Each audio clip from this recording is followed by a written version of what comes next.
A very good evening and namaste from India to all the participants, eminent panelists, industry stalwarts here.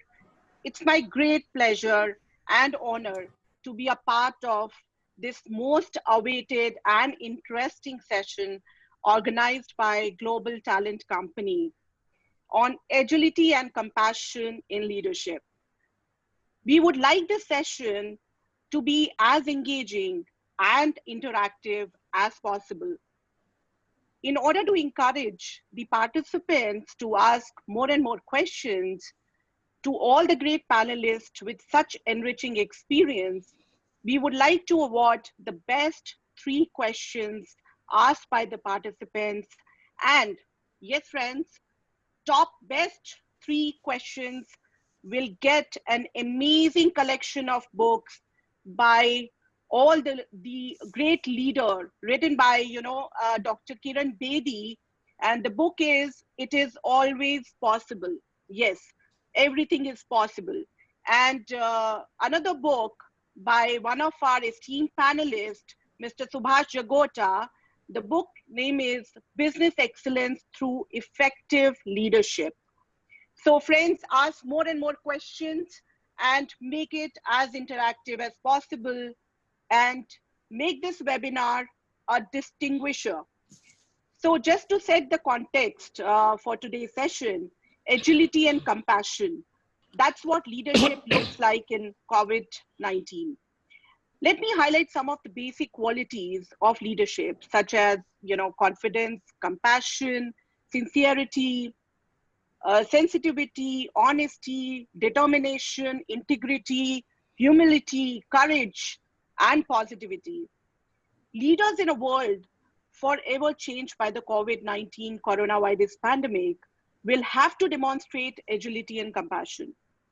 There is so much good that can come out of this difficult time.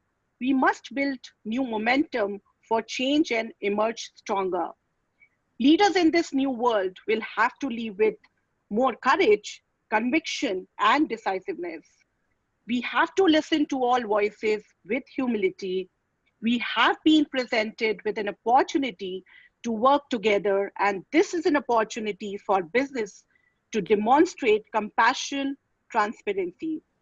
Without any further delay, let's get started and move to our first powerful keynote speaker of the evening, Dr. VP Singh, who's an advisor to KN Modi University. Over to Dr. Singh. Thank you, Meenakshi, and good evening to everyone. I'm very pleased to be with my co-panelists and all audience from different parts of the world.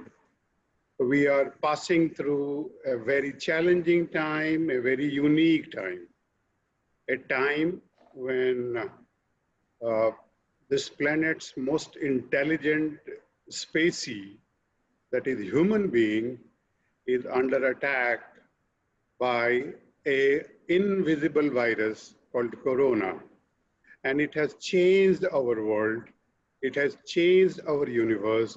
It has transformed all assumptions, hypotheses, and postulates. The world during last 120 days has changed big time. Still, there are certain things which remain valid, remain topical, remain absolutely relevant. And those two things are the subject matter of today's discussion, namely agility and compassion. I'm so happy that my colleagues, my co-panelists will talk about those concepts in detail in next 1 hour, but I thought that I will set the ball rolling by giving an overview to everyone what agility means in today's reference and what compassion means. Now, if we talk about agility, agility comprises multiple things. Researchers have done a lot of work in this domain, and they found that agility comprises 7 attributes, 7 leadership attributes. And agility is nothing but being flexible, being adaptable, being something which moves with time. And what are those 7 parameters or attributes? I will take not more than 2-3 minutes and very quickly cover them. So researchers found that there are 4 mindset which defines agility. First is humility. Agile leaders are humble. They accept this fact that others may know more than them. So they are ready to learn from others and change their style. So you will find all successful people are humble. All agile leaders, whether it is Virat Kohli, whether any player, any politician, any public servant, any CEO, he is humble. He accepts that others may know more than I do. And thereby he builds a team. So humility is the first. Second is adaptability. Adaptability is adapting opinion to new situations. When the situations are changing, you are changing your thoughts and ideas and imaginations. You are not dogmatic. You are not insisting on the same thought. You are ready to change your thoughts. And you believe that being adaptable is a strength, not a weakness. The third, agility involves looking forward, visioning, which means long-term planning. And what we call looking at future and not only short-term perspective. And at this stage, when I see that there are a lot of examples in industry, of late I was reading an interview of Managing Director of State Bank of India, Ranjit Kumar. He was being interviewed by McKinsey guys. And he was saying that, State Bank of India is one of the largest bank in the world with 22,000 branches, 448 million customers, 23% market share. And he said that he is running his bank, one of the world's largest bank, based on his values, the values of the State Bank of India, and not resisting the temptation to do things in short-term perspective, something long-term, visionary. That's the third element of agile leadership. Fourth is engagement, your ability to listen more than talk, asking questions, being curious, interested in new trends. The world is changing. Are you interested in new trends? And if you see again, you see the example of Mukesh Ambani, the way he had rejigged Reliance from textile to where he is. I mean, today you see he's in every space which is required today. Mukesh Ambani is one of the finest example of agile leadership in India. He has moved significantly from where his father was. So your ability to listen, not only talking, being interested in new trends, and remaining connected with the world around you, and being accessible. That's the 4 attributes. These are the 4 attributes, mental attributes of agile leadership. Now, the researchers also found that there are 3 behaviors which agile leaders demonstrate. Number 1, their agile leaders are hyper alert. They are hyper aware. They are hyper vigilant. They are always looking around what is happening in my environment. And they are not sitting duck. They are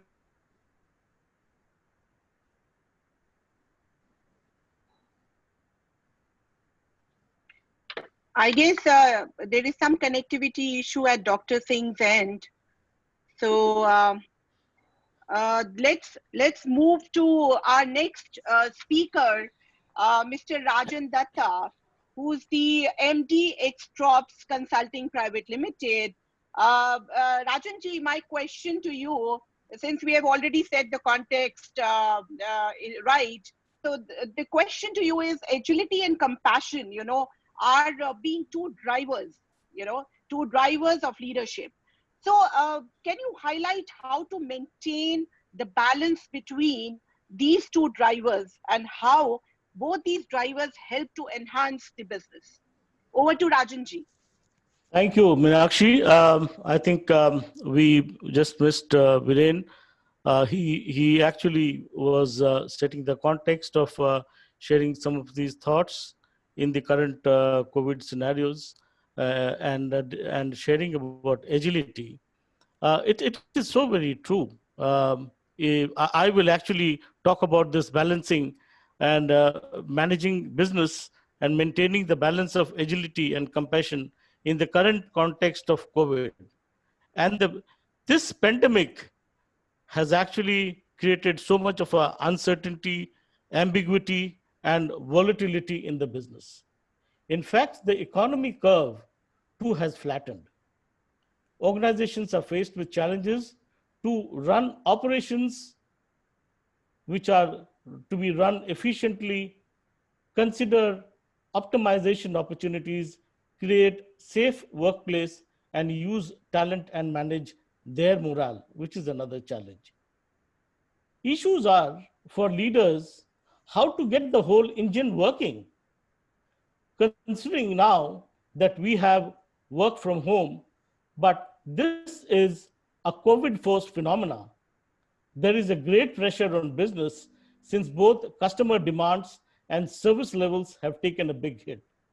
Organizations have taken hard decisions to downsize, cut pay, defer pay, no bonuses, no incentives, less increments or no increments, huge set of impact on employee earnings and morale.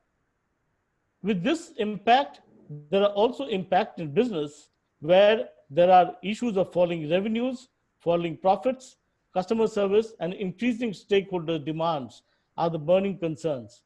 For many businesses, it is an issue of survival. The businesses are challenged. So are the leaders and the leadership style. At the same time, there are questions which are there where we are also discussing about driving business and maintaining a balance between agility and compassion, managing results and relationship, balancing short and long-term goals, which are also great struggle for leaders. In such times, business success or failures will often be determined by one of the biggest USP and the differentiator of any brand is its people and how people react or the way how things get done. And that is all about how organizations have invested in building the right culture. We have also, during this COVID time, have certain examples and positive examples that we have come across. We have Mr. Premji of Wipro who announced that no jobs will be cut during this pandemic, a big reassurance to their employees in India and abroad. We have Tata Group companies, including airlines, hotels, financial services, auto businesses, which have severely hit by this pandemic, but they have not laid off people to date. Beautiful quote that I saw in the newspaper the other day of Mr. Ratan Tata, who shared, "It is impossible to survive as a company if one is not sensitive to its people. Business is not only about making money, one has to do everything right, ethically for customers and stakeholders." We also have similar examples. For example, the other day we had Airtel, who paid the April and May month salaries not to their employees, but to 30,000 channel partner employees, which were not their regular employees, to the channel partner employees. And they also covered them under medical insurance. Infosys is another example where it ensured chartered flights to bring back on-site employees, safely winning the hearts and minds of many. There are several organizations who have enabled and supported alternate work environments and arrangements for expanding and relaxing remote work policies and procedures. They have provided additional allowances to help employees procure necessary hardware and software for an effective homes office setup. In the lines of what Dr. VP Singh was mentioning, we had a similar, some recent analytics by Gallup, which found that there are 4 universal needs that followers have for leaders. And they are trust, compassion, stability, and hope. Well, during this period, we too have advised our clients that the culture of compassion improves collaboration, trust, stability in business. Empathy can become a very strong facilitating force for them to inspire, motivate, and retain good talent, which is so very important during even the tougher times like this. At the same time, the agility, that is speed to market, response to customers, evolving and innovative solutions to customers too are very important. For building agility in business, organizations needs to evolve customer-focused organization structure, train the people on employee sensitivity, and empower those at the front to take ownership and responsibility. Also take decisions, and that is extremely important, that organization needs to take, as Dr. Singh was mentioning, they need to adapt, they need to change, they need to transform, and they need to take decisions to make fast changes to adapt to the market needs. We have recent examples of certain inspired leaders who have managed the challenges of stakeholders' requirements and aspirations of some innovative and creative ways. For example, Domino's, which has a vast delivery network, has partnered with a major grocery company to deliver essential products. Online retailers like Amazon, whose delivery networks have halted, have started producing and curating online entertainment content for their customers. Amazon India has entered the food delivery market. Uber and Ola are deploying its fleet to service healthcare workers and emergency services for hospital visits. Hospitals like Apollo, Fortis, and almost all major healthcare centers ramping up digital initiatives and readied the practitioners and specialists for remote consultation. Look at the speed of change and the adaptation that has happened. Reliance Foundation Hospital and many other medical institutions have been marketing remote COVID care packages as home care solutions.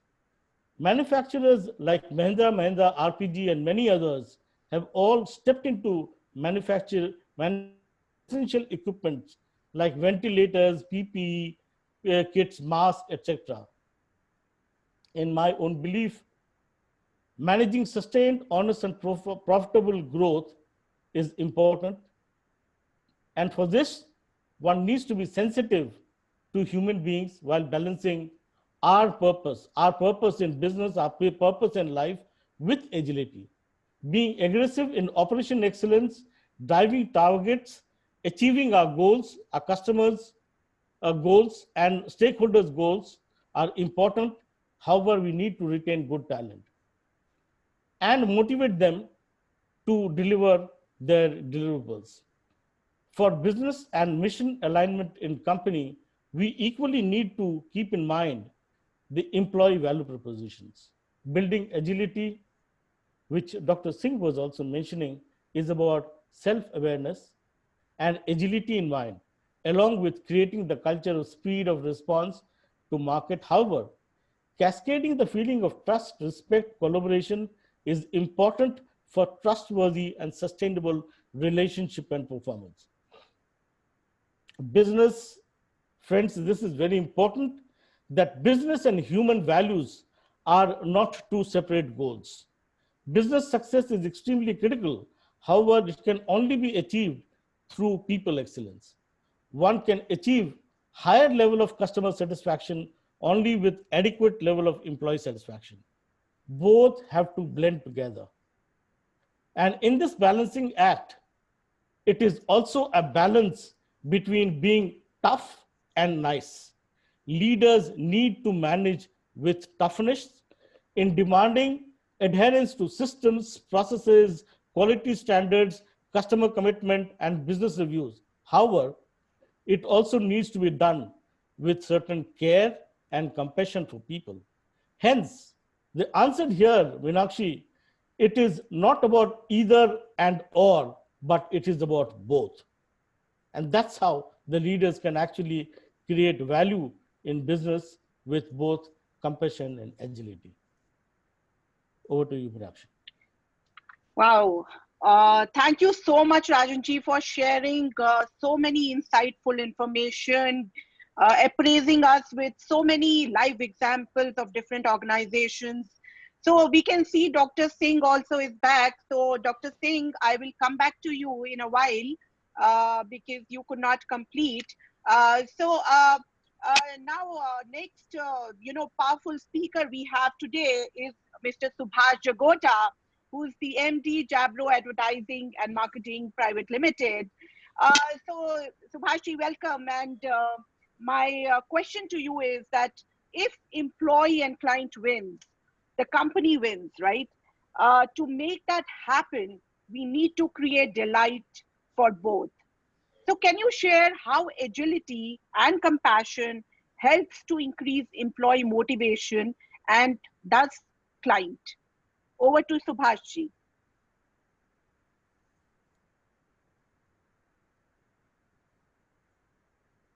Subhashi?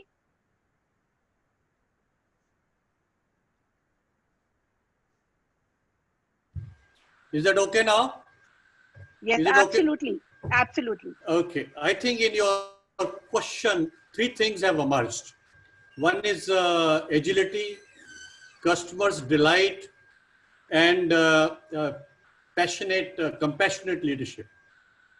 So let me first start with the compassionate leadership. To my mind, one of the quality of a compassionate leader is leveraging multiple intelligence of people working in the company. People have lots of innovative ideas. They have lots of intelligence. They have many suggestions. So I think a passionate leader needs to leverage the strength of the people, and that will ultimately motivate the people. Second is celebrating the success of the people. I always say, if you make others winner, you are already a winner. So if a compassionate leader makes other people winner in the team, I'm sure the results will be much better and the company will grow. Third is knowing the needs and aspirations of the people. So this point is extremely important. What are the needs and what are the aspirations of the people? Listening to their needs. If the leader listens to the needs of the people, probably things will go very well. And fourth point is a leader needs to leave legacy. When I say legacy, I'll give you an example of Japan. You see, in India, there is a system that a father, when he's no more, he will give all his property and house and money to the son. In Japan, it doesn't happen like this. In Japan, the father will make many bonsai plants. And those bonsai plants may cost-wise maybe anything between 1 lakh to 20 lakhs. And a father pass on the bonsai plant to the children. So that type of legacy is in Japan. And if I did my MBA from XLRI Jamshedpur, I was there for 2 years.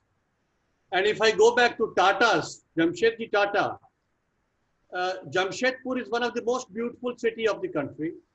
And if you see their Dimna Lake, you see their Jubilee Park, Bishpur Market, these are one of the most beautiful places in the world. So Jamshedji Tata had left a legacy. If an employee joins a company, let's say he's matriculated, he is given training for 3 years, that's the apprenticeship training, that's the ITI. After that, 3 years he become diploma holders. Then there is the AMI. and then he become an engineer, and all the employees of the company, they grow within the company. Tatas do not hire people from outside. They always promote from within the company. So a compassionate leader leave the legacy. He listened to the people. He understand their aspiration. He leveraged the knowledge of the people. This is all about compassionate leadership. And I always say, when you focus on money, you will build a company. But when you focus on people, you build an empire. So this is what is compassionate leadership. About agility, I would summarize, after all, Singh Saab has said the 9 points, but I'll put it in one. Is a fast mover. I was a management advisor to T-Series, and you all may be knowing that Gulshan Kumar used to make cassettes, and that was a #1 cassette manufacturing company in the world. When the cassette became obsolete, he started making CDs. And when CD became obsolete, he started making pen drive. And when pen drive became little obsolete, he started putting songs in the pen drive and started selling it. After the pen drive, he has started buying songs from various films, so patent. And lastly, as on today, his son Bhushan Kumar is making films.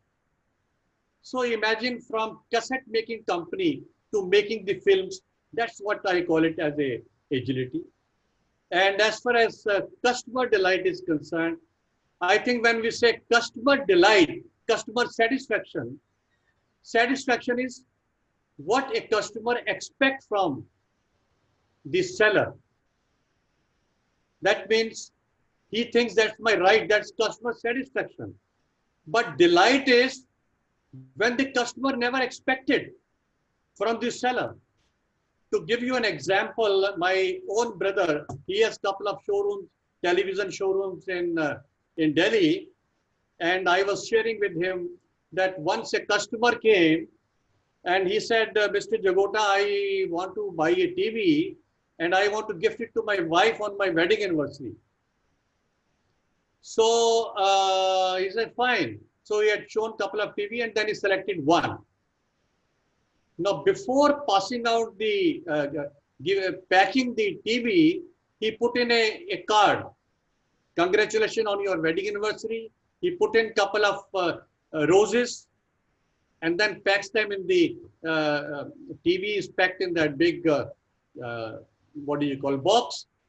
And when the guy reached home and he opened it, he was astonished to see that card and that lovely roses. Not only that, a beautiful cake was sent to his residence to celebrate the wedding anniversary. Now, I would say this is what is the customer delight. I went to Moria Hotel once and I forgot to bring my specs. And the waiter understood that I have forgotten to bring the specs. So he goes to the counter.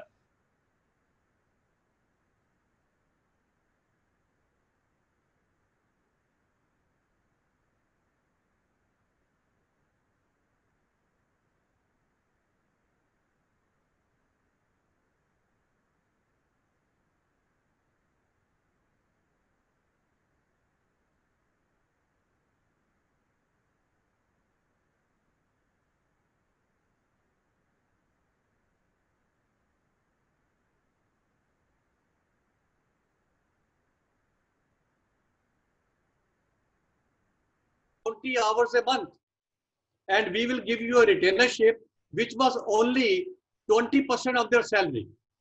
And whatever you do for us, we will give you variable pay. But they also said, you are most welcome to join some other company. We have no objection, you earn more money. So I think if we have a combination of all these three things, the employees will be motivated and the company will grow. And that's the way of life. Thank you very much.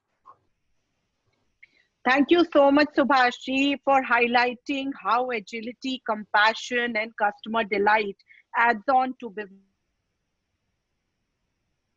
So let's move to another powerful speaker we have for the evening, Mr. Rajneesh Bawa. So my question to you, Rajneesh ji, that with the need to respect work-life balance, there is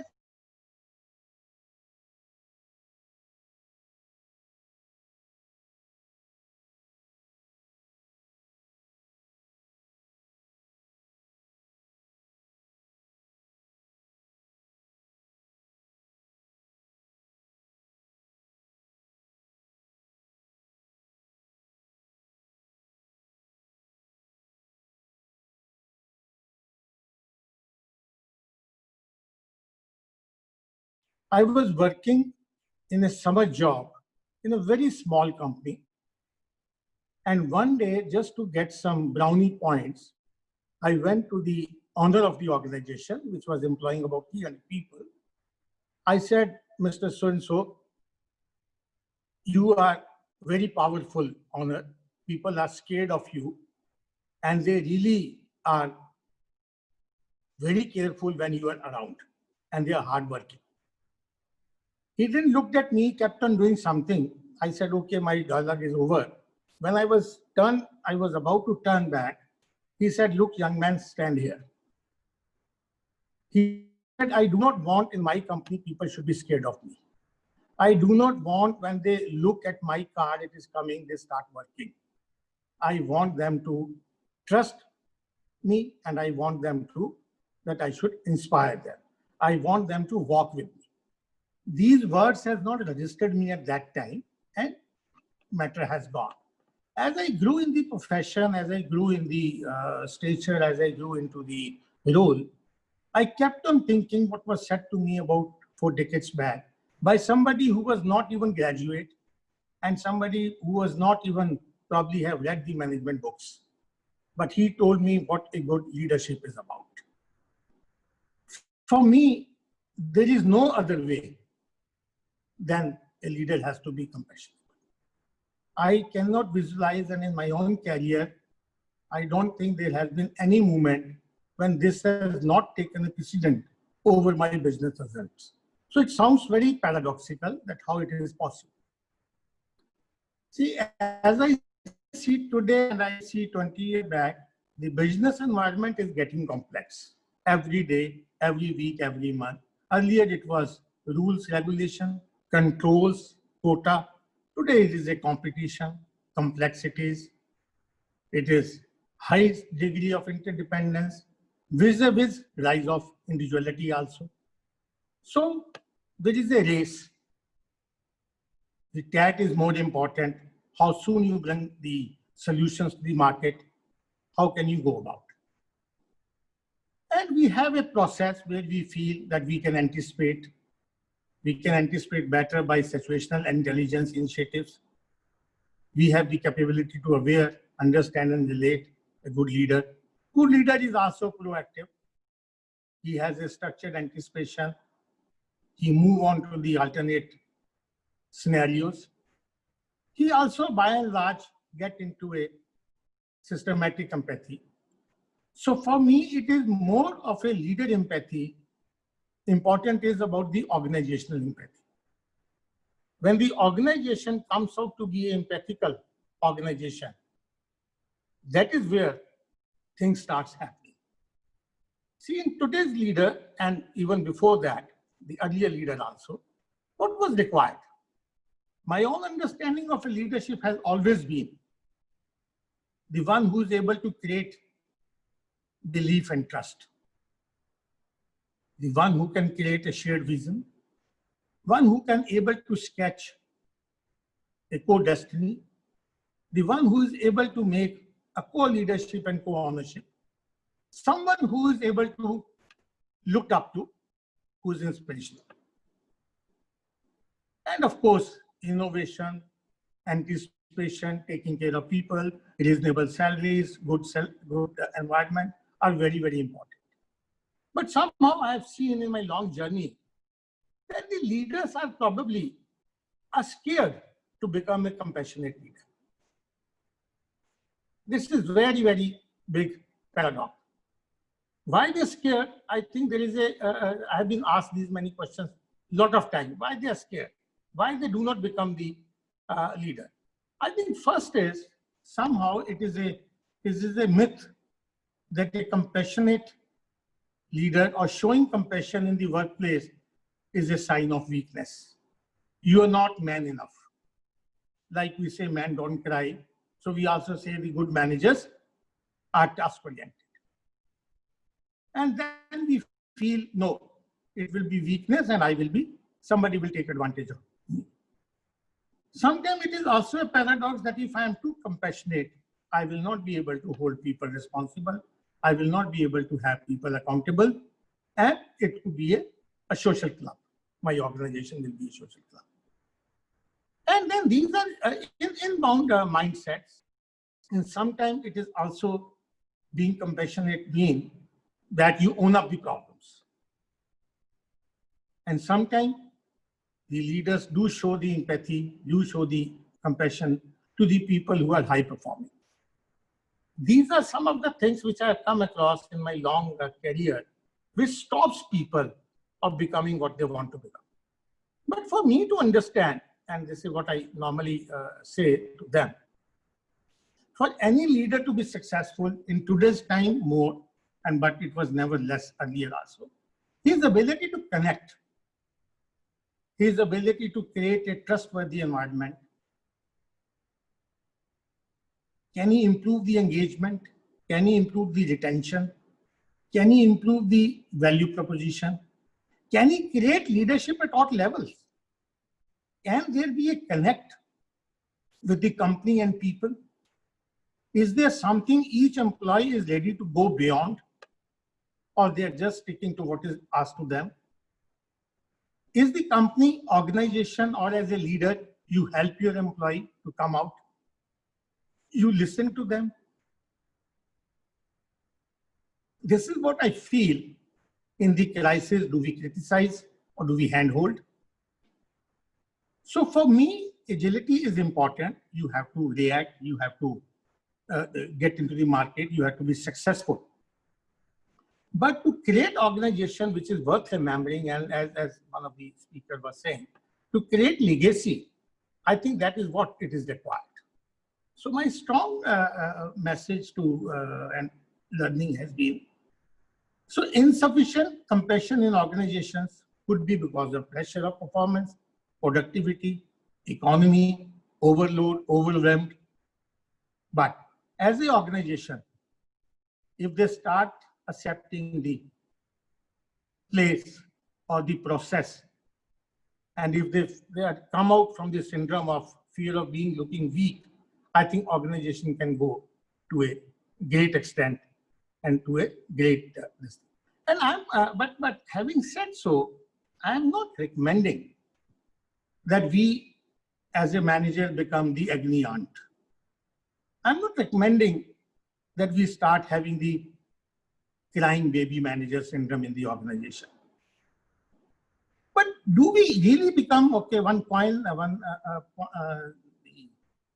phrase I always say to my team, I've been so far, are we 2 AM leadership?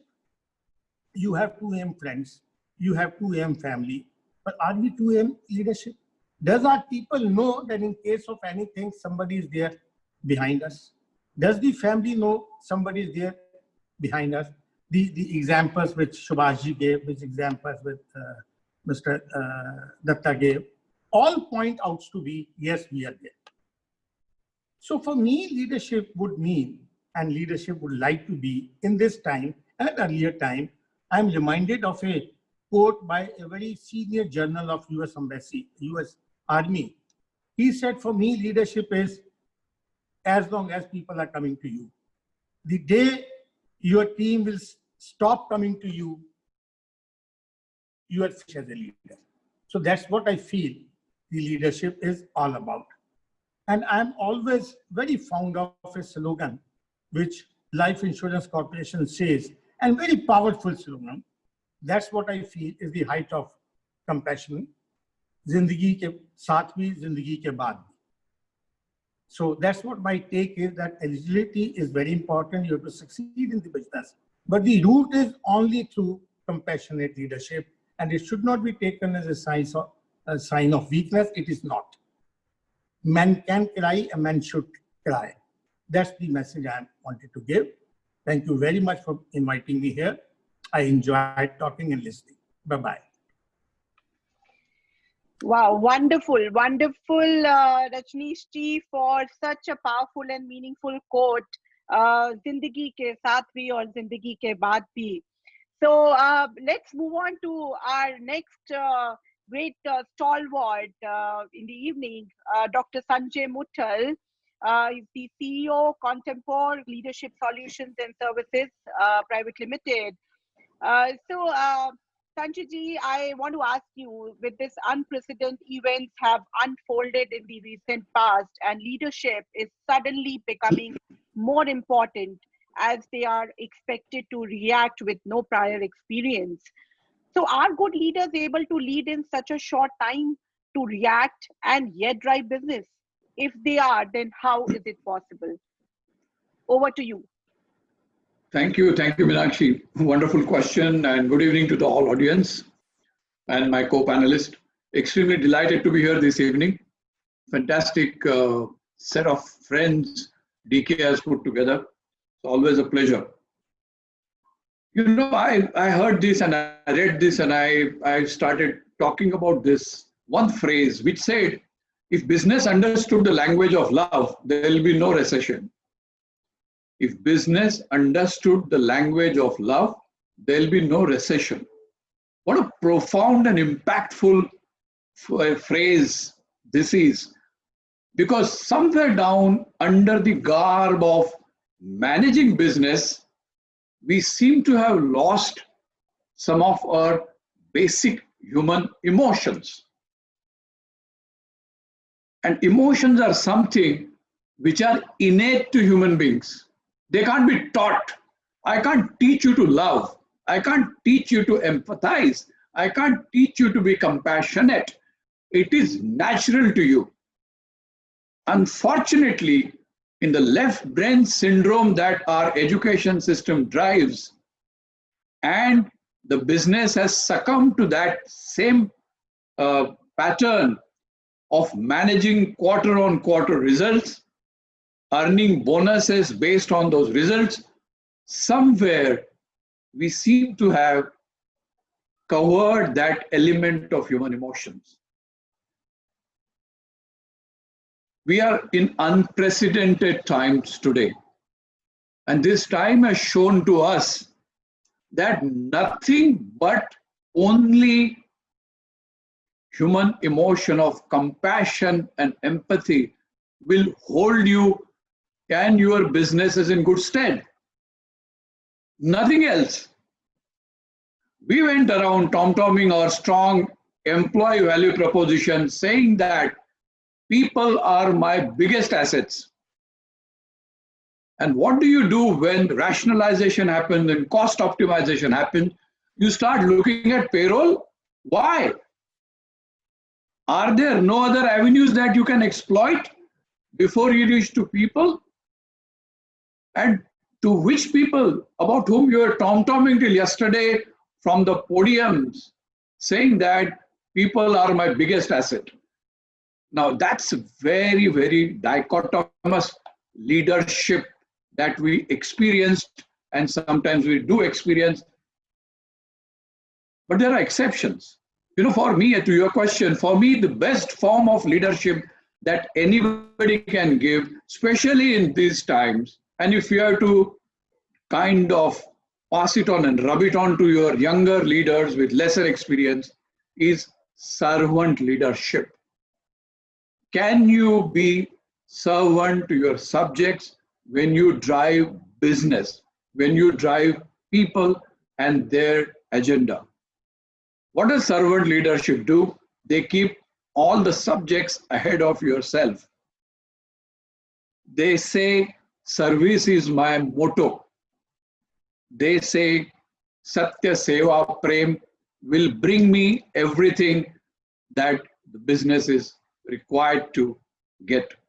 And therefore, to me, if a young manager can be told, the left brain you have learnt in engineering and an MBA school, but come to me and I will tell you that unless you do not, like my colleague said, if you are not able to create trust in the organization, if you are not able to look into eyes of your people when the chips are down and tell them, I need your help today, I need you to accept salary cut, I need you to accept no bonuses this year, come April 2021, I will give it even retrospectively. But trust me, trust is not an overnight phenomenon. Trust needs to be developed by walking the talk. Trust needs to be developed by integrity. Integrity of your actions, integrity of your behavior. If you are able to teach the younger ones that in the AC period, and I'm saying AC, BC, because history is going to remember 2020 as a period which gets divided humanity into before COVID and after COVID. In the AC period, nothing will hold you in a good stead unless you have service, unless you have servant leadership orientation to your people. Because if people are your biggest assets, they deliver you results. Not the machines, not the finances, not the geography that you work in. It's people who deliver you result. And if you take care of them when chips are down, and if, sometimes business reality will mandate you to get rid of few people. But how you do that? All of us who are vintaged in HR here, we have done lots of separations of our employees. We have done lots of severances. But when you looked into the eyes of the person and he shook hand with you and said that, sir, I understand. I think that's the best gift anybody could have received in their career. If you can teach this to younger ones, you would leave a huge legacy behind you of how to manage people and how to manage businesses in severe conditions or unprecedented times like this year. I was recently looking at Forbes listing 7 qualities for leadership, especially post-COVID. They are saying the first one will be candor, honesty without ambiguity. You can only be honest to people whom you care about. You can be brutally honest to people whom you care about. You are honest with your child, you are honest with your wife, you are honest with your father. Can you develop that honesty with your own people when you communicate, when you say anything? Consistent fact-based communication, not hearsay, fact-based communication. This is my balance sheet, this is my P&L, these are my receivables. I want you to help me get this in order. Which way can we help each other? Very phenomenal. They have talked about, of course, managing hybrid teams. Flexibility and adaptability is really emerging as one key facet of new leadership style. And I'm not talking about flexibility and adaptability for work from home and not work from home. Mind. You have to be flexible. Gone are those days of one size fits all. Every leader an organization has to be amorphous. It has to change shape like an algae or a larvae, how it keeps changing shape till it becomes a butterfly. So it's a very tough process. It's a very painful process. But if you're truthful to your people, they will help you undergo that process. And then they're talking about active listening, humility, and empathy. To me, I think the whole framework of COVID has shown humanity the mirror by saying that, listen, guys, you are all in a put-up mode of what you are not than what you are. You were wearing some sexy neckties and jackets and so on and so forth, and delivering lectures all over the place, but you are not being truthful to yourself. Are you being truthful to yourself after you take this off and are hitting your bed at the night? If you are truthful to yourself, you'll sleep well. You'll sleep in 2 minutes. I think some of these very fundamental human values have come to the fore due to this unprecedented, COVID. And I hope leadership, business embraces them with both hands. And we see a new leadership paradigm as we walk into AC. Thank you. I hope I made some comments which were useful. Thank you so much. Wow, brilliant, sir, brilliant. In fact, how candidly, you expressed your thoughts about servant leadership. Wonderful. So let's move on to our next eminent speaker for the evening, Mr. Narula. He's the Director, Global Talent Company from Thailand. So, Mr. Narula, can you highlight some of the points, how compassion and agility helps to improve trust between management and employees, and how that could help to leverage collaboration and does business? Over to Narula ji.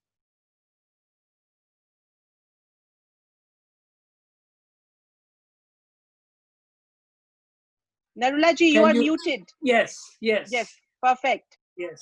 Thank you very much, Meenakshi. And all the panelists, and also very importantly, all the participants. People don't care how much you know until and unless they know how much you care. And that's a very powerful statement. I'm going to take that forward because it's the fundamental to build up the trust and also the collaboration, and thus the peak performance of an organization. Based on the research done over the years, which while I was at Assumption University and also later while conducting workshops for many of the multinationals corporation, we found out that 80% of the people leaving organization are leaving organization because of their immediate boss or leaders. Now, on the other hand, a person is hired because of his communication skills, and also importantly, his ability to get along with others, and also getting along with the company values. Now, what are the company values? What is it that you want to tell people coming in new and the people who are there? Are you going to be motivating by fear or by compassion? Because if you motivate by fear, people will work when you are there. But when you are not there, they will not work. But when you motivate by compassion, they will always work. Because there is that sense of belonging. There is that sense that I am with the organization. Now, as you progress in the organization, the research that we have conducted, we have found out that you need human skills. The ratio, if I may be specific, on average, 85% human skills as you become leaders, and you need only 15% technical skills. What is that telling us? It is telling us that if you want the company to progress, and as you progress to become leaders, you need to concentrate on the human skills. Now, what I'm going to do is throw some examples in my experiences that perhaps would highlight what I have just said. Mr. Campbell in Thailand here, he's the managing director of a cell exploration. Now, when he goes down to the field into the oil rigs, you will have workers filled with oil on their body. What does he do? He goes to them, hugs them, and said, "Thank you for being here with us." And you know what? Even up till today, people are talking about Mr. Campbell because he is a leader by example, showing his compassion, hugging them and telling them, yes, thank you, we are one. And that's very important. Are we doing that? Another example, this is of the General Motors in the accounting department. When Mr. Allen was there, it was joyful, it was happy, and the performance was at its peak. When he was transferred back to America, the new guy came, and he was a little bit on the fearful side, not talking, not listening to people. I'm here to work, you are here to work, just get your work done, don't worry about any other thing. He did not care about the human sides of the people. Many of the people retired from the company. Many of the people left the company. Performance dropped. And that's very sad. We followed the case of General Motors because from the very day one, we were their consultant. Now, the third example, which is brilliant, Mr. Jurgen from Germany. He's an electrical engineer who has settled down in Thailand and working for the Shangri-La Hotel. Every Saturday and Sunday are his days off. What does he do on Saturday?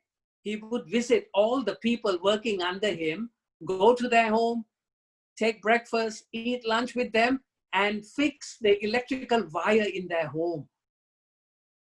Gee, people were so loyal to him. They loved him. Now, came a day when the owner of the Shangri-La in Thailand was there to feast. He told all the electricians to please hang around, just to make sure that everything would be all right tonight.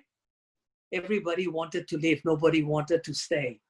Then came Mr. Jurgen, who was well loved because he connected with these people by going to see them every Saturday, fixing their home, helping them at home.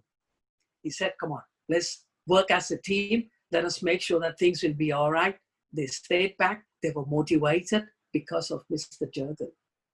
So once again, people leave organization, not because of the organization, but because of the immediate boss. If you're nice to them, they will be nice to you. They would be motivated. And the long-lasting motivation would be to use compassion to motivate them. Now, coming back to a very important issue, trust. I talk about compassion. It's going to increase trust. How can we increase trust? I have got two questions here. What is it that I have to do to make them trust me? One more time.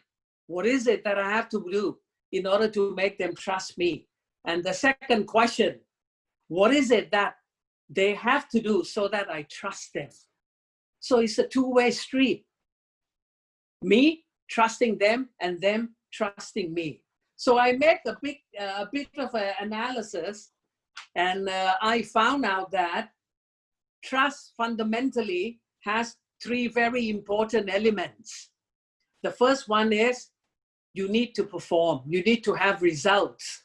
If my employee, whenever I tell him to do something, he gets things done, my trust level for him would go up and up and up and up.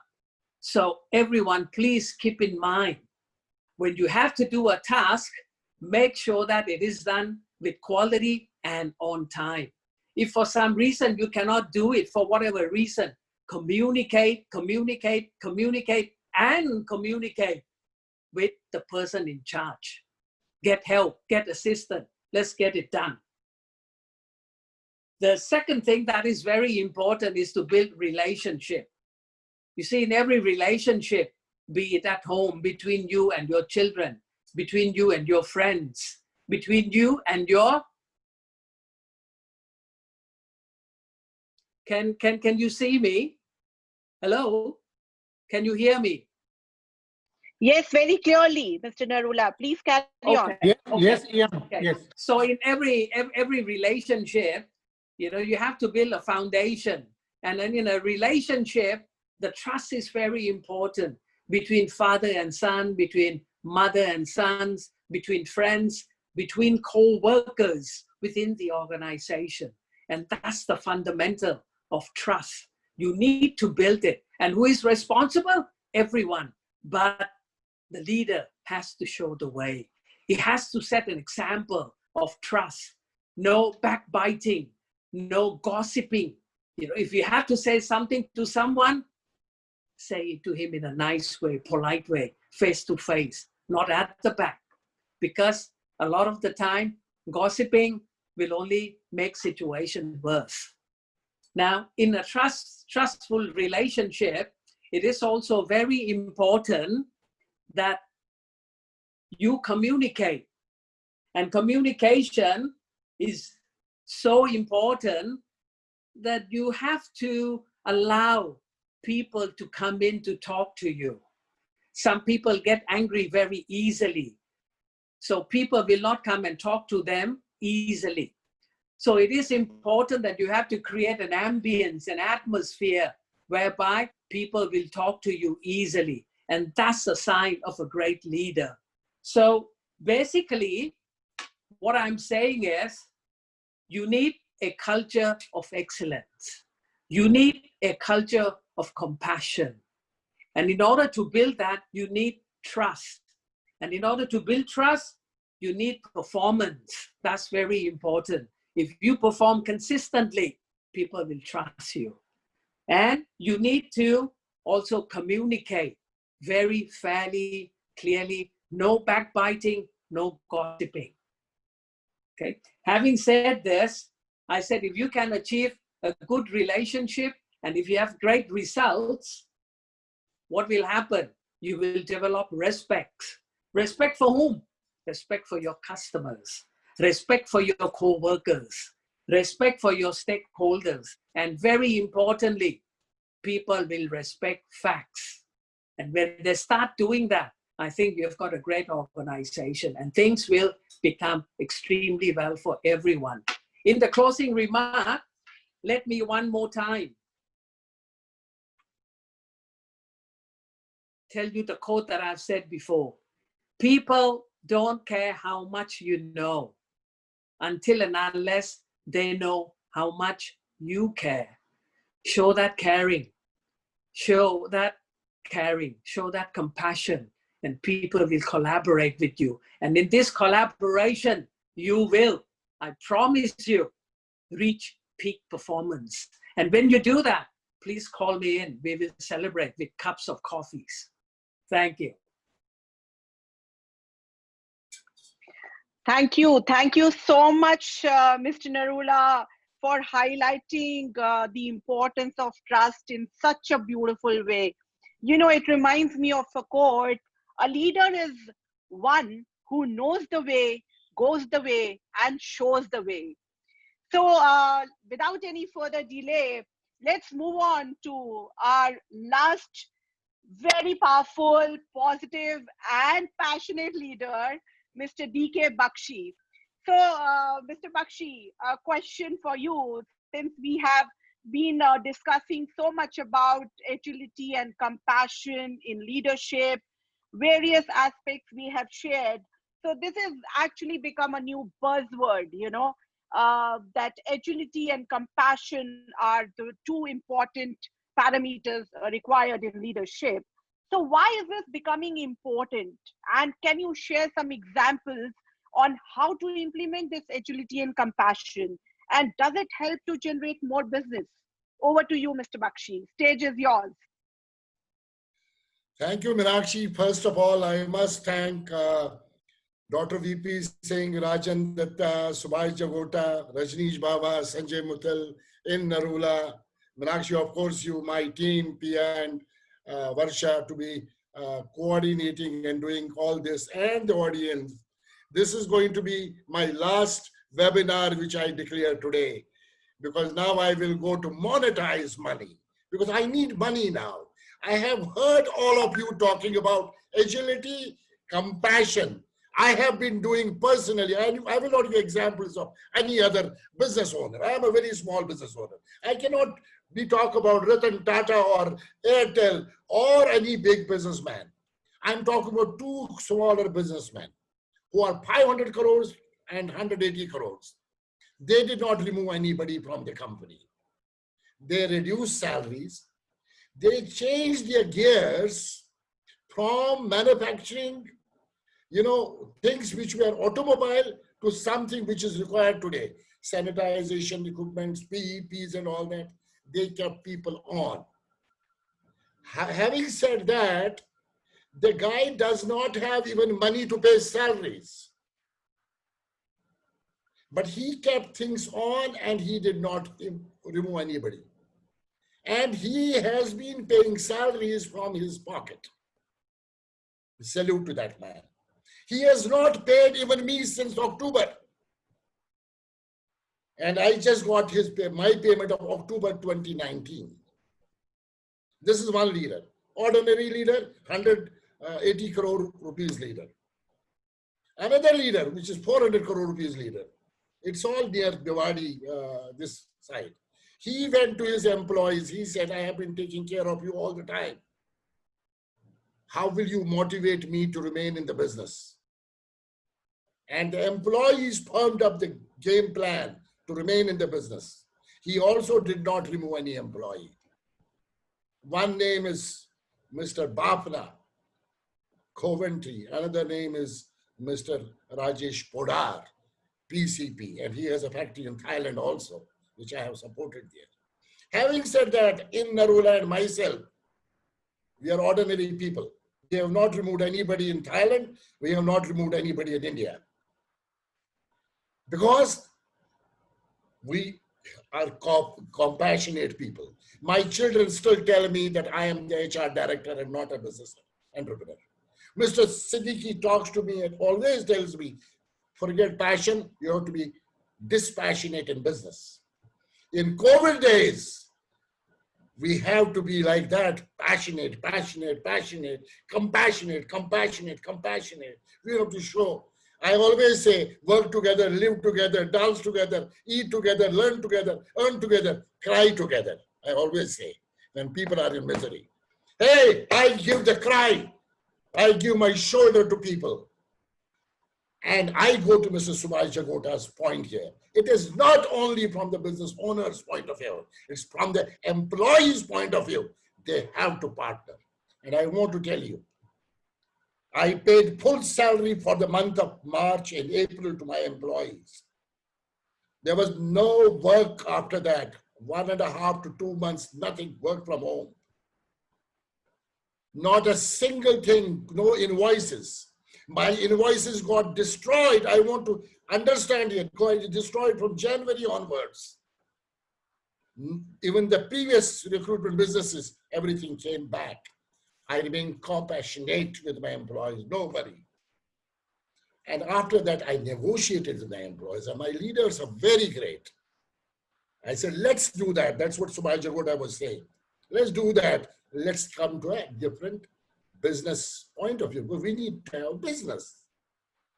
And I want to tell you, same leaders who are with me have started last 1 month delivering the business result. Though I have a big loss from April to May, I am a small entrepreneur. I have paid money to my employees' salary from saving of mine and from my wife's account, because there is no money available in the company. And I would like to talk here on the same thing. When you are in such a business, when business dynamics are changing every day, employees also have to be partnering you. Compassion is not, or trust is not only from one side. Trust, transparency, and togetherness is very important. I am again going back to Padma Shri Pritam Singh talking about leaders who work for others do not die. Sure, they don't die. But please understand, you need to have agility in business. In case you meet a customer and you need to deliver to the customer, you need to go all out to do it. But in case you don't go all out to do it as an employee, then Subhashi is right, there will be only variable salaries, there will be no fixed salaries. So world is changing. Be very clear, compassionate, passion for your employees, love them, care for them. And somebody was saying, In was saying about that, well, I have a habit of hugging everybody, including the workmen on the shop floors, which everybody knows that baad mein wo gande hote hain mere shirts, even in Thailand, even in India. That's normal. But are those employees in the crisis becoming the partner to you?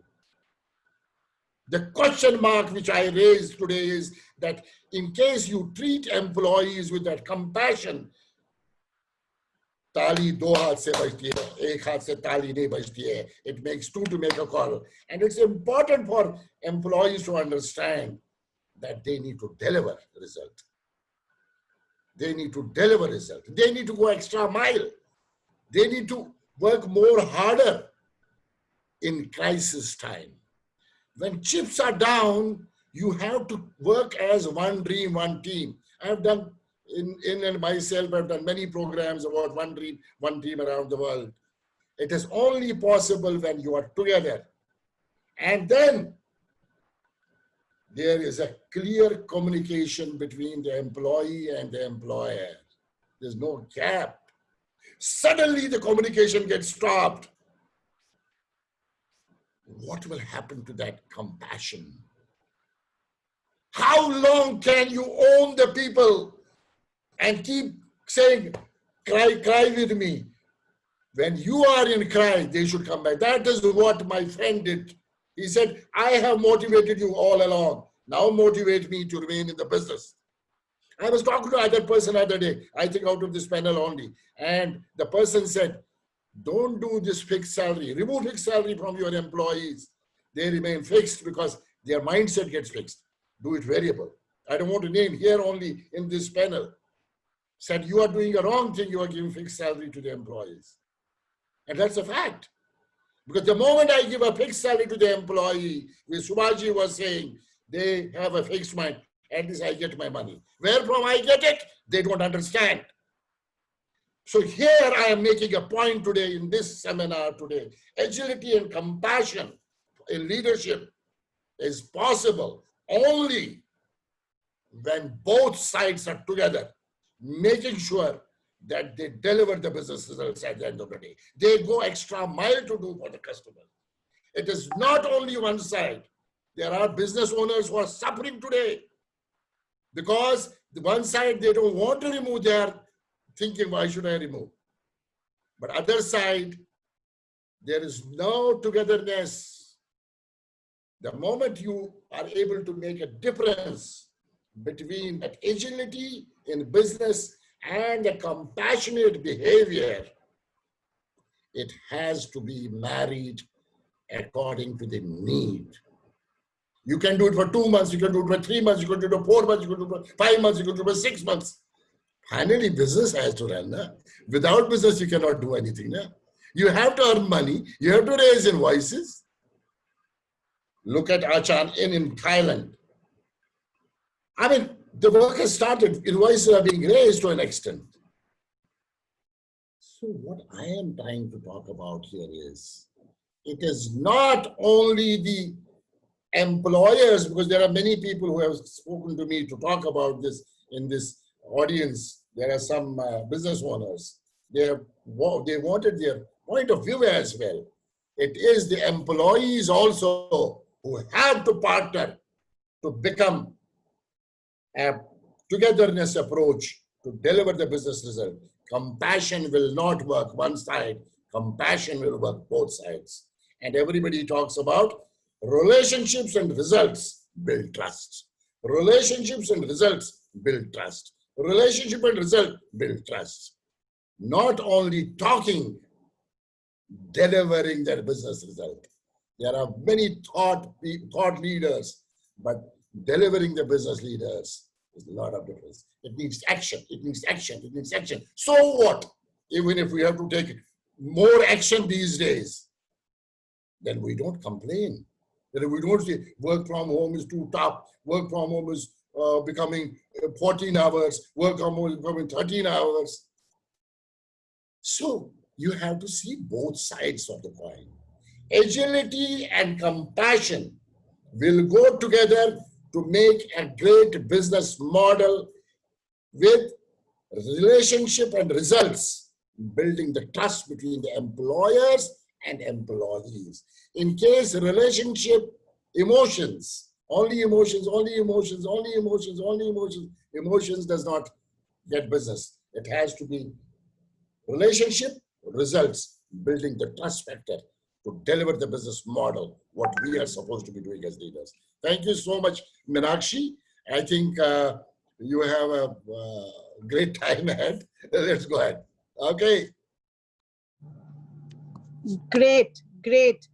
In fact, so powerful, Mr. Bakshi. I mean, I guess you have actually touched upon a point wherein you have highlighted that employees also have to be accountable. It's like both ways, you know. So they also need to go extra miles to grow business. So wonderful, wonderful. In fact, I have thoroughly enjoyed the entire powerful session, you know, hearing all the perspectives. So, I mean, let me just summarize, you know, how we started the discussion around this topic from Dr. VP Singh, who initiated this discussion around the meaning of agility and compassion, wherein he highlighted 7 leadership attributes, which are very, very important to be agile and compassionate. So, in fact, I'll soon come back to Dr. Singh because he could not complete his presentation. So, and then we moved on to Mr. Rajan Dutta, wherein he highlighted how to maintain the balance between agility and compassion, which are like 2 drivers in leadership. So, you know, the challenges of work from home, he highlighted the impact of COVID, you know, like pay cuts are happening, people are losing jobs, but we are all, suffering. But at the same time, we have to maintain our, the differentiator basically is the people, what he highlighted very rightly, that building the right culture is very, very important. And he highlighted a lot of examples like Ratan Tata, Infosys, Premji of, Wipro, wherein he declared no pay cuts, no layoffs, and how trust and compassion, stability and hope are the four parameters, you know, which are really important to build leadership. So, and then we moved on to the next speaker, Subhash. He talked about how agile and compassion helps to increase employee motivation. So he mentioned categorically leveraging multiple intelligence of people working in the organization, celebrating success of people is very, very important. Knowing the needs, aspiration of people is important. Leader need to leave legacy, which is very, very important. Yes, leaders have to get into reverse mentoring. That's the need of the hour. So agility, he mentioned that is the fast mover, you know, and the customer delight, fantastic example he quoted of his brother, where he explained the correct meaning of customer delight. And he also quoted about Tata, you know, they promote people within, not hire from outside. And then Mr. Rajneesh Bawa, yes, so he spoke about building goodness in people and business and managing relationships. So he narrated an excellent story, and where he mentioned the moral of the story is that no leader is complete without compassion. Yes, absolutely, Rajneesh, no leader is complete without compassion. The role of empathy is very, very important. You know, the qualities of perfect leader, he expressed very beautifully. Perfect leader is confident, compassionate, sincere, innovative, humble, uh, trustworthy, visionary, and he should have an ability to connect. Yes, ability to connect is a very important parameter of a good leader. So leadership is, as long as the team is, he mentioned very, very beautifully that leadership is, as long as the team is coming to you, you know, that's what is important. If the team is coming to you, you are actually a leader. And he also added one beautiful quote, Zindagi ke saath bhi, Zindagi ke baad bhi. Yes. And then we moved on to Dr. Sanjay Muthal. You know, he highlighted how leadership will be driven in this unprecedented time, wherein he, you know, mentioned people are the biggest assets. Yes, people are the biggest asset. He also, you know, brought in very beautiful concept. Servant leadership is a very innovative, you know, concept he introduced. Servant leadership is very, very important. He explained how servant leadership is going to help in this unprecedented time. Trust is extremely important. He also, you know, mentioned 7 qualities of leadership: honest without ambiguity, flexibility, active listening. Yes, we have, in today's world, we have more speakers and we don't have listeners. So we have to have active listening, which is very, very important. And then, yes, we moved on to Mr. Narula. Yes. So Mr. Narula beautifully explained how compassion and agility helps to improve trust between management and employees. So he beautifully quoted that people leave bosses and not organizations. Yes, people leave bosses, not organizations. And he also highlighted, you know, very clear-cut data, wherein he mentioned that leader the actual leader needs 85% of human skills and 15% of technical skills. Yes. So human skill is something which every leader has to focus on. That's the key. And he also explained that what is the importance of trust. The culture, you know, of trust is very, very important. No nepotism, no bitching, whatever you have to say, you need to say on the face. Yes. So, and he also added beautiful examples of General Motors. And then the last powerful speaker, we had Mr. Bakshi, who touched upon the another side of the coin, which is employees. Yes, there has to be a marriage which has to happen between an employer and employee. Then only we can grow business. It's very, very important, because it's one family, you know, wherein employer and employee are a part of family to run the business together. Togetherness is very, very important. Yes. And you know, together. And he also you know, highlighted the various points to motivate your team during this time when everybody is working from home and not office. So the major points, you know, are, oh, you need to over communicate with your team. You need to be consistent. You need to you know, keep experimenting things. Meet differently over the call or whatever, wherever, whatever is possible. And highlight your team's work, which is again very important. So a wonderful, wonderful session, and I'm sure, you know, everybody. Yes, Mr. Bakshi, want to add Can you go to something? questions? There are a lot of questions people have asked before you go to Dr. Singh. Take some questions from the audience, very important. Then you go to Dr. Singh. Yes, in fact, we have a lot of participants, enthusiastic participants, who are waiting anxiously for all the panelists to answer their queries. And we have announced in the beginning the awards, you know, which we are going to give to the 3 best questions. And we are giving, you know, beautiful books on like one of the book written by Dr. Kiran Bedi, It Is Always Possible. And another book written by Subhash ji, our panelist, you know, Business Excellence. So the first question I want to take here is from Parmeshwar Nayak. Yes.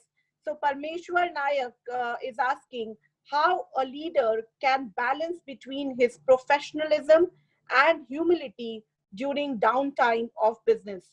So any of you can take the question, any of you.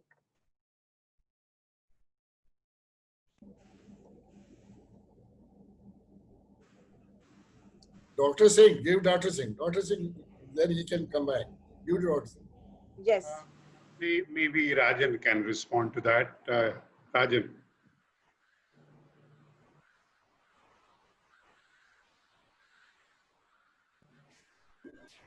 Rajan ji, you are muted.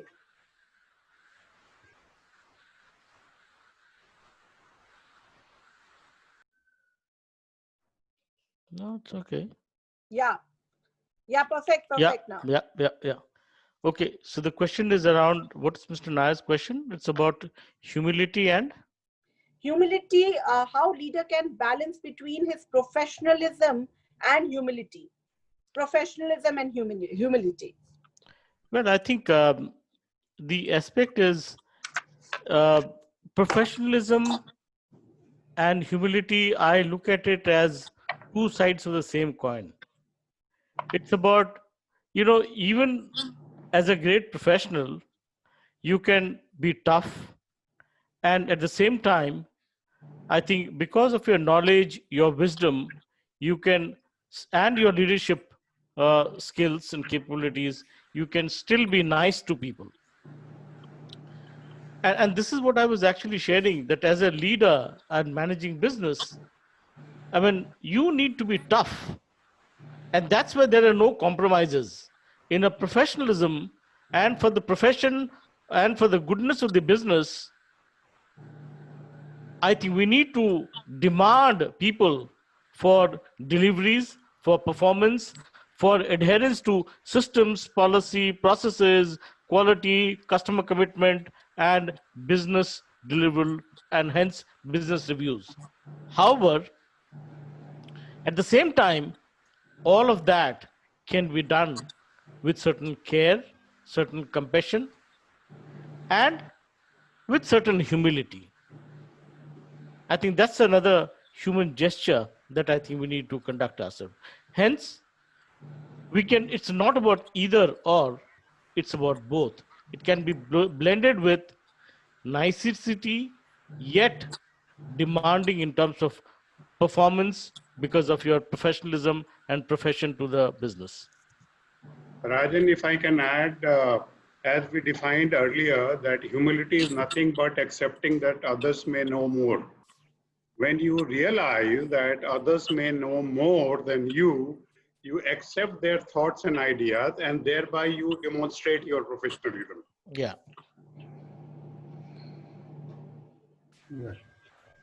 Next question. Yes. So the next question is from Ashwini Baku. So he says, when organizations are downsizing and cutting salaries, what happens to compassion at that time? Where is this Lakshman Rekha? Where is the Lakshman Rekha? Rajneesh ji, if you would like to answer this. Yeah, please. I'll be happy to reply to him. See, when we talk about compassion, I said in my address, we cannot own up people problem to the ourselves. That's number one. Number two, our prime job to be there in the organization is to run and run it profitably. So the profits and the business running comes first always. And the Lakshman Rekha, yes, if it is hurting the business, if you feel it is hurting the group, or if you feel that letting go few people will save the livelihood of so many people, that is the Lakshman Rekha, I would say. It depends on the context and from organization to organization. But absolutely the compassion should not be taken as a weakness. It is, as Dr. Singh has said, it is with the humility. In our profession, I'm sure all of us have separated a lot of people, have terminated a lot of people, have taken a lot of actions to save company. You can take actions by belittling and insulting somebody, or you can take action as a human. But action you got to take. That's what I would say. If it is hurting business, if it is a question of existence of business, that's the Lakshman Rekha. So do not start trying. Do not start. I like to. Sorry. Yeah. I like to add what Rajneesh Rajneesh has said. I would like to add. I think employees play a very important role in the present time. The employees need to come forward and say, sir, we used to work for 8 hours. Today we are ready to work for 12 hours a day. Absolutely. We are open for variable pay. Not only variable pay, but we will also generate some more business. We will become a co-owner of the company. And these are the things I think employees will have to come forward in this lockdown period. Then we will say, yes, there is a real partnership. Yeah, well said. I would like to add. Yes. Yeah, please. In fact, in this COVID times, as I said, this guy, Rajesh Kodar, when he shared his motivation, he says, how will you motivate me to remain in the business? And the employees got together. And I was involved, employees got together. I did a couple of sessions with a couple of employees who were not getting together. And employees got together and they created a vision for 2022. Those employees, we did not remove anybody. We decreased the salary and employees are consistently working on that game plan. It always said when you consistently work on a game plan, the results will be of unexpected nature. And this is the fact. And I am a firm believer because when Bawa Sahab is saying or Rajan Dutta Sahab is saying, all of us are saying as HR directors, we removed a lot of people. I have also removed a lot of people in life. I have removed a lot of people in life as an HR director of somebody else's business. The day you are yourself owner, you are not able to remove people. I have non-performers in the company today. I have not removed even the non-performers. I'm telling you in an open way. March lockdown. Today we are in end of July. I have not removed even non-performers. I have not removed even people who have not been good to the team. I have not removed. This is called more humility and compassion. I could have removed 3 months back these two non-performers. I did not remove them. I will keep the salary on. Having said that, employees who are seeing every day, they also need to realize that how this money is coming to us on the exact day of salary day. And there's no invoices being raised. Remove somebody as an HR director of somebody else's business is different. To remove somebody when you are yourself a business owner is totally different. So therefore, having said that, we have to be passionate with people, compassionate with people, but we have to have togetherness, transparency, trust of both sides in order to build up the business model. Otherwise, you will destroy the business model and business owners will have a heart attack. Do you want business owners to be having a heart attack? No. Let's be compassionate with people, but let employees also be compassionate. My turnover, my billing has already started because my people started working out of it. Saturday, Sunday, morning, evening, 12 hours, 14 hours, because they thought, no, we are at a wrong time. We need to come back. And I want to tell you, those who performed, even last month, I immediately made the salary normal salary the moment the performance started, which others should see. So having said that, we all have to be both sides of the coin, not only one side of the coin. Take some more questions. May I add just small point, Meenakshi and DK, with your permission, Viren, with permission. All this is possible. Sounds utopian in the organization where culture is not enabling culture. And culture in the organization is top down. My employee cannot come up to me and start giving suggestion overnight if the culture is not inclusive, if culture is not enabling culture. And therefore, onus still remains on the leadership to create that culture. DK is able to speak to his people because they have seen him act, behave like a friend, like a philosopher, like a guide, and therefore he's created that culture where people can come. I just wanted to add this limited point because you can't go in an organization which is autocratic organization and tell them, boss, I want to contribute something, I will do it for you. That fellow says, go out of my room. Thank you. Wonderful. Wonderful, wonderful, sir. I think culture is a very important key. You know, then only it is possible for employee to contribute. Wonderful. So the next question is how, from Mr. Pawan Jain. So he wants to ask how to build crisis-resistant organization culture and support business. I'll repeat the question from Pawan Jain. He is asking how to build crisis-resistant organization culture and support business. Maybe, Meenakshi, I can share very quickly that if you want to build a crisis-resistant culture or organization, that is what we are talking today. Whatever the discussion is happening during last 1.5 hours is around that. And one of the things which we are saying that if you create an agile organization, if your leadership is agile, if you are compassionate, you will manage crisis a little better. That's a very short answer. And yeah, please. Just to build on what Viren is saying, one of the other things that an organization can actually work on is to nurture the culture of employee engagement, involvement, creativity, and innovation in business.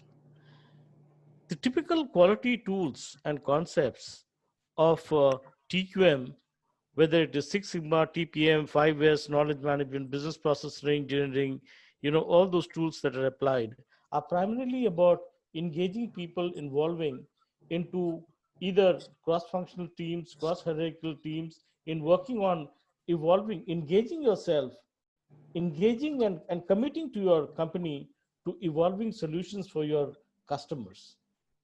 And that's something, that engagement process, the customer sensitivity, the culture of nurturing a culture of customer sensitivity is so very important. It doesn't matter whether it is a PM, the security guard, or the managing director. Whoever picks up the phone and whatever is the customer query, I think you should track and help and monitor, guide to the satisfaction of the query that is being raised by a customer. And that engagement process is something which can sustain no matter whatever kind of crisis that can emerge in the environment. Yeah, and also I think from my side, one point I wanted to add is being proactive in crisis is extremely important. Yes. Look at the current example. The first death in China happened in 17th November 2019. Until March 26th, in India, we were thinking this is not going to hit us. वो तो वहाँ चल रहा है, हमारे पास क्या होने वाला है? घर में बैठे रहो, आराम से ऑफिस जाओ, घर पे आओ. What moment lockdown happened, we were going helter-skelter. Yeah. First 15 days, 20 days, there was no crisis management at all. There was no BCP in place. There was no business continuity plan in place. So if you are exploiting the left brain, then be proactive. Start doing scenario planning. Tell people, like we did fire and safety drill in organization.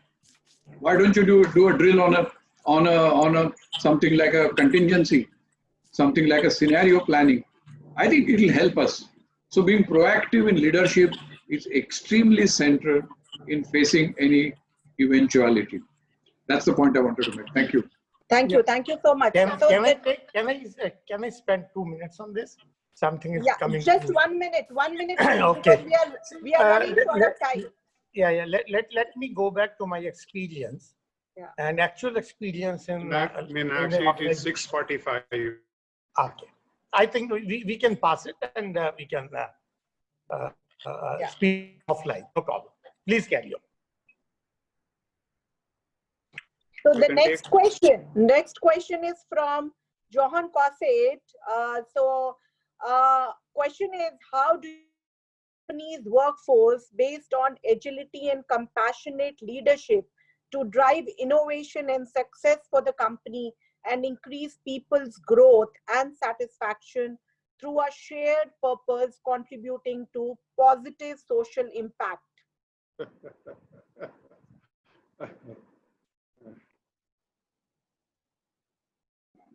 Nothing is left that is not covered. I think we are actually getting a lot of questions, but we'll have to stick to time limit also, because that is Yes. again an Yeah, essence, yeah. So I guess after this, I'll take one more question and we will end the session after that. So who would like to take this question? Yeah, I think see this looks to be a very small question, but let's see that very meaningful question. The answer lies in, as I was actually sharing about creating a engagement and a very customer oriented culture in the organization. And if we have the engagement of actually using the teams to really innovate, create, co-create, and engagement in creating the innovative products and services for the customers, I think that itself will create a lot of innovation and will fire up a lot of growth for the organization. B, what more needs to be done is in terms of building a very good recognition, reward, and a good communication policy. If that happens, along with a good engagement process, I think that will actually create a good, healthy, and a sustainable kind of a culture in the organization. Great. I just want to add a small point. For me, only thing that you can do is keep things simple. Most of the time, we complicate so many things in organization, and sometimes to do justifications for professionals and their existence, that we lose the basic human fiber in the organization. Yeah, develop that. उसके लोगों से साथ बात करो अच्छे से. लोगों के साथ इकट्ठा रहो. लोगों के साथ बैठ के खाना खाओ. They give you back so many things. Oh yes. For no value from that, invaluable support, suggestions, innovative ideas come from people. Just be simple as you are. Don't ape anybody. That's my report. Wonderful. So the last question for the evening. No, I think Meenakshi, let's Mr. VP Singh conclude, making concluding comments, and I think it's already quite late. Yeah, so just after this question, I will hand over to Dr. Singh. So the last question, Subhash ji, it is specifically for you. So from Mr. Vineet Pandey, he wants to know if you can give some examples of compassionate leader. Sure. Two examples of compassionate leader from Vineet Pandey. There are so many examples, and I can share one example from my own chairman, Mr. H.P. Nanda Scots. You know, one of our general manager HRD, his daughter Priyanka, she stood second in All India Higher Secondary. And this was known to Mr. H.P. Nanda. Within 15 minutes, he asked our Vice President Communication, Mr. Beg, to visit the house of Priyanka and take an interview and have lots of photographs. And by the time people reached in the office at 10 o'clock, you know, it was circulated to all the team members of Escorts. About, I think that time the number was very, very large. So this is one example of compassion. Other I could see, I mean, he is Mr. S.K. Taneja. S.K. Taneja was the executive director with Escorts, Yamaha and Escorts, and there was a VRS scheme. And this gentleman made sure that all employees who are interested for VRS, all dues are paid with grace.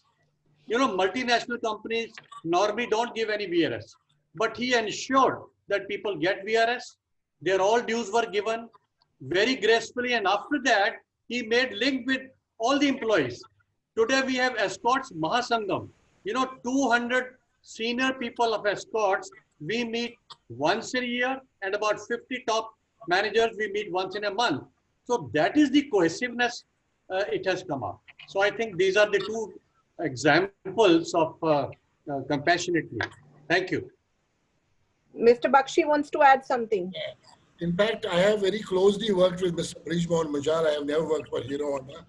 But on behalf of Quality Circle Forum of India, when I was in India, I was the part of QCFI.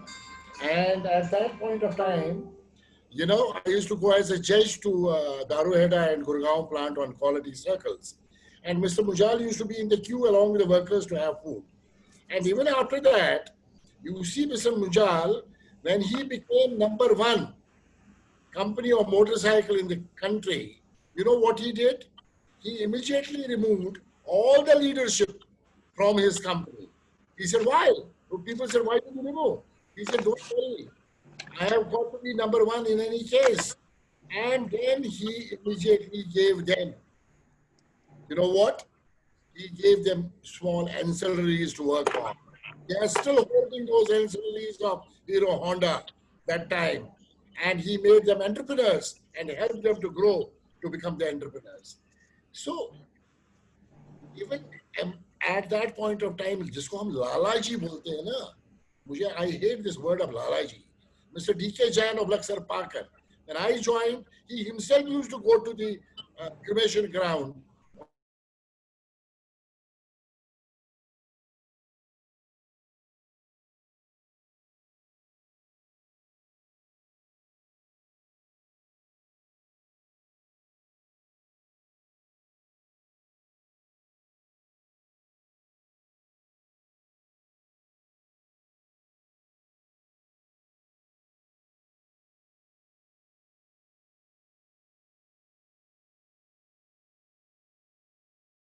So over to Dr. Singh. Dr. Singh, please conclude. We have shared so many insights about leadership. So over to you. Please conclude the session because we are already running short of time. Yeah, I know, and I'm not going to take more than 3 minutes. First of all, let me compliment all the panelists for doing a wonderful job. In fact, in the process, what we have done is that we have gone beyond the subject. We have not only covered agility and compassion, we have gone beyond many things. So that's the fun and the, that's what happens when intellectuals aggregate. One of the things, in fact, we started talking about trust also. One of the things which I wanted to share, that we often talk about trust, but we must also remember there is a concept called trustworthiness. You have to be trustworthy first. You have to become trustworthy. Then only people will trust you. We cannot demand trust. Like respect, you cannot demand trust. So that is one thing I wanted to highlight, that leaders should become trustworthy. And you become trustworthy because of two things, your character and your competence. If your character and competence is positive, people will trust you. That's one part. We were talking a lot about compassion. Compassion is again a very misunderstood subject. Some of us think that being empathic is compassion. Compassion is the ultimate, the final of the human emotion. And one of the things which is very important for a leader to be self-compassionate. Compassion की हिंदी होती है करुणा, दया नहीं होती है. 4 शब्द हैं. पिटी, पिटी का मतलब है दया, किसी के ऊपर आप दया करते हैं. सिंपैथी, सहानुभूति. Third, empathy, samanubhuti. And lastly, compassion. Compassion is karuna. Karuna is the highest, where you take action. You are not only saying कि आपके साथ गड़बड़ हो गया, but you are becoming partner. You are doing something to make the pain reduced. That's the compassion part. So compassion is the highest. It is beyond empathy, and that's what something we should keep in mind. And a leader must be self-compassionate, must be compassionate to himself or herself also. If you are torturing yourself, you cannot be compassionate to others. So that's something I wanted to say. Going back to agility, and that's what we were talking about, you have to be humble, you have to be adaptable, you have to be visionary, like Mukesh Ambani example we were giving. You have to engage. You have to listen a lot more. That's the 4 attributes we were talking about. three behaviors we were talking about is that you have to be hyper alert. You have to look around what is happening around you and don't wait. You have to anticipate and take action rather than let situation overpower you. Hyper alert. And then take decision based on evidence, data. And lastly, speed of execution. It doesn't matter if you fail.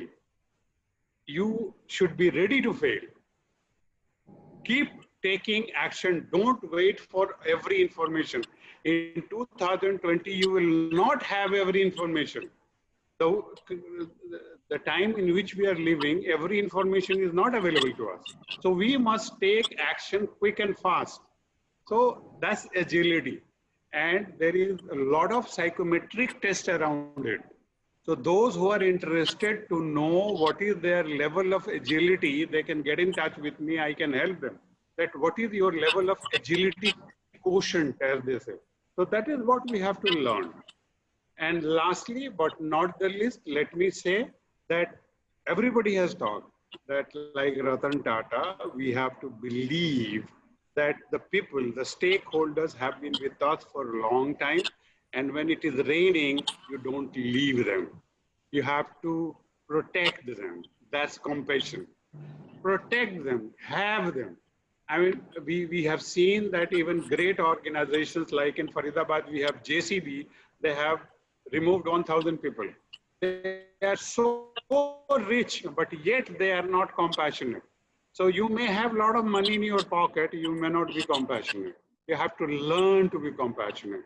And compassion and agility goes together. There is no contradiction. That's my submission.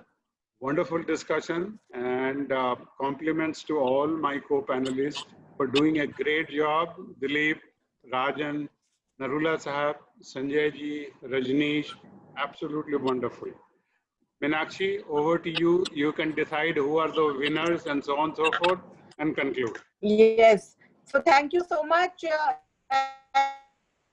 And we have exceeded the time limit. Apologies for that. So I would like to end the session here with one quote with your permission. It's like if your actions inspire others to dream more, learn more, do more, become more, you are a leader. Like Hindi में भी बोलती हूँ मैं, अगर आपके कर्म दूसरों को ज्यादा सपने देखने के लिए, ज्यादा सीखने के लिए, ज्यादा करने के लिए और ज्यादा बनने के लिए प्रेरित करते हैं, तो आप नेता हैं. So, you know, it was such an enriching experience hearing all your thoughts, and I'm so, you know, privileged to be a part of this session. Thank you so much, Mr. Bakshi, Pia, for organizing, you know, giving so many hours to put this together. Thank you so much, Global Talent Team, to make it happen. So, yes, Mr. Bakshi, please, you would like to add one thing. Yeah, thank you, Meenakshi, from the core of my heart. I must thank you, the great moderation, what you did. Absolutely great. I am so delighted, so happy to meet you. And virtually, we have not met personally as yet. And of course, my friends, I wanted to have Dr. VP Singh, Subhash Jagota ji, Rajan Dutta ji, Rajneesh Bawa ji, Sanjay Muthal ji, and of course, in Narula from Thailand, together on the platform. It has been an amazing experience. 130 days, near about 28 webinars, and support of Pia and support of Varsha from Global Talent. I wish you all the best. Audiences have been great. I have had audiences from near about 40 countries. I have got speakers from 40 countries during this journey of 130 days. But today, मैं अलविदा लेना चाहता हूँ. I want to say bye-bye to this kind of webinars. I will be back with something different. But of course, now we need to work on agility in business with compassion, because compassion and agility go together, relationship and results go together, trust and transparency goes together. So with that, I salute and I give a big round of applause to all of you for your contribution. Dr. Singh, Mr. Jagota, Mr. Rajan Dutta, Narula, Rajneesh Bawa, and Sanjay ji, and Meenakshi. You made it possible. Thank you, Meenakshi. Great. There have been a lot of audiences coming regularly from Afghanistan, from Thailand, from Canada, from US in this. I could salute all the audience and top leaders have come here. And today, Alvida, thank you very much. Well, Thank you. one thing, we have to announce the awards, award Yes, winners. award. And I announce the award.